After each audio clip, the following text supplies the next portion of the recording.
Rain hits the window, steady, relentless.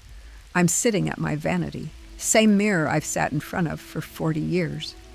I run my hand across my face, slowly, feel every line, every hollow, every betrayal of time. The table is covered with jars, serums, creams, potions with French names I can't pronounce. Each one costs more than a car payment. None of them work. They promised youth. They delivered lies. I stare at my reflection. There used to be a woman here who could stop traffic. Now there's just someone who used to be her. I remember what it felt like, walking into a room. Conversations would stop. Heads would turn. The air would shift. Yesterday, I stood at a bar for 10 minutes. The bartender never looked at me once. Not once.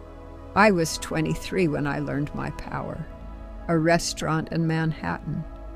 I walked in wearing a red dress. Simple. Nothing scandalous, but the way it moved. Every man in that room watched me cross to my table. Their wives noticed.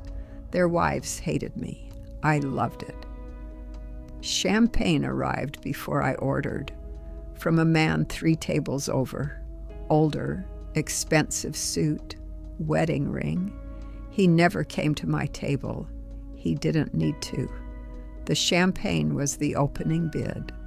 That's how it worked. I was the prize. They competed. I chose.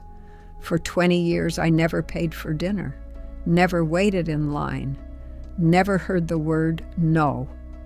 Doors opened, jobs appeared, invitations arrived. I had a boyfriend once, Daniel. He was a history professor, gentle, smart. He read poetry and made me laugh, but he drove a 10-year-old Honda. He lived in a 1-bedroom apartment with bookshelves instead of art. He wanted to marry me. I left him for Marcus.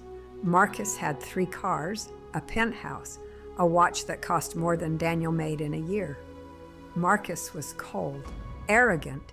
He collected things, paintings, cars, women. I told myself it was an upgrade. Daniel cried when I left. He said, "Eleanor, you're building your life on sand." I laughed. I actually laughed at him. I thought, what does he know? He's jealous. He's bitter because he can't afford me. I married Marcus 6 months later. White wedding, 400 guests. The cake had gold leaf. I felt like I'd won. I didn't know I'd already lost. The first sign came at 38, a tiny line right here at the corner of my eye. I stared at it for an hour. Then I called a surgeon. The surgery was quick. Recovery was hell. But the line disappeared for a while. At 42, Marcus started working late. Then later, then overnight. I'd see him watching the waitress at restaurants.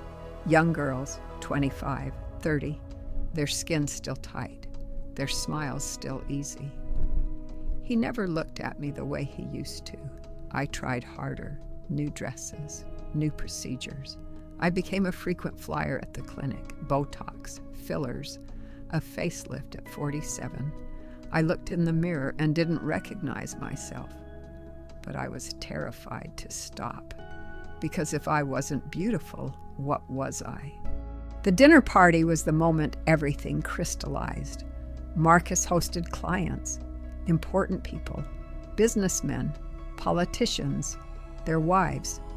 We sat at our long table, wine, courses, candles. They talked about the election, about a new exhibit at MoMA, about a book someone wrote. I sat there silent. I had nothing to say. I'd spent 30 years perfecting my appearance, and I'd never bothered to develop a personality. I was beautiful furniture, Marcus's wife, the decoration. One of the other wives asked me a question, something about my opinion on healthcare reform. I smiled, that smile that always worked. She waited. I said something vague, something I'd heard on TV. She nodded politely and turned away. In her eyes, I saw it, pity. That night, I stood in front of the mirror. I asked myself, if I lost my face, what would be left? The answer was terrifying, nothing. Marcus left me at 53. For his assistant, she was 29. He didn't even bother lying about it. He said, "Eleanor, we had a good run, but let's be honest, this was always about the surface." He was right. I got the house, the cars, the settlement. I got everything except what mattered. Beauty is a loan, and time charges interest you can't afford. For 40 years, I lived on credit. Every compliment was a payment I'd eventually have to return. And now, the bill has come due. I have no career.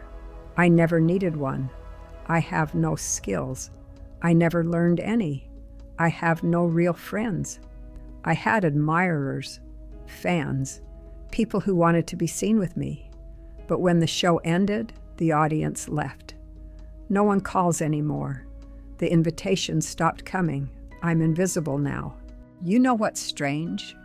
I always feared getting old, but I thought it would be about wrinkles, sagging skin, gray hair. I didn't know the worst part would be the silence. Nobody needs me anymore. Nobody wants me. Nobody even sees me. I walk through the world like a ghost. And here's the cruelest joke. I spent 40 years decorating the facade, painting it, repairing it, obsessing over every crack. But I never built the inside. I'm a house with perfect walls and nothing but empty rooms. Wind blows right through me. I see young women now, 20, 25. They have what I had. They walk into rooms and everything stops. And I want to grab them, shake them, tell them, this doesn't last. This power you have, it's temporary. It expires. And when it does, you better have something underneath. Because beauty is currency in a market that crashes. And it always crashes. I'm not telling you to ignore your appearance. I'm not saying beauty doesn't matter. It does. It opens doors. It creates opportunities. But here's what I learned too late. Beauty gets you into the room. But only your mind, your character, your substance keeps you there. I opened every door with a smile, but I never learned how to stay once I was inside. I never read the books, never developed the skills, never cultivated the interests that would make me interesting when the looks faded. I thought my face was an asset. It was a liability, because I invested everything in something that depreciates. Now I sit here, 65 years old, comfortable, financially secure, and completely alone. Not because people are shallow, but because I am. I was the shallow one. I chose men for their money. I chose friends for their status. I chose everything based on how it looked from the outside. And now the outside is crumbling, and there's nothing inside to hold it up. So here's what I'm telling you. Build the foundation first. Read, learn, develop skills, cultivate interests, become someone. Use your beauty. God knows, use it, but don't let it use you. Don't let it become your only tool, because tools break. Don't let it become your identity, because identities shift. The mirror will betray you. Time will take what you think is yours. And when that happens, you need to know who you are when no one's looking. I look at myself now, these wrinkles, this loose skin, this stranger in my mirror, and I realize I never knew her. I never took the time to meet the woman behind the face. And now she's all I have left. And she's empty. Don't be me. Be beautiful. But be more than that. Because the applause stops. The admirers leave, the doors close, and you need to be able to stand in an empty room and know you're enough. I wasn't. The rain keeps falling, and I'm still here, still sitting at this mirror, still wondering who I could have been if I'd bothered to look deeper than skin.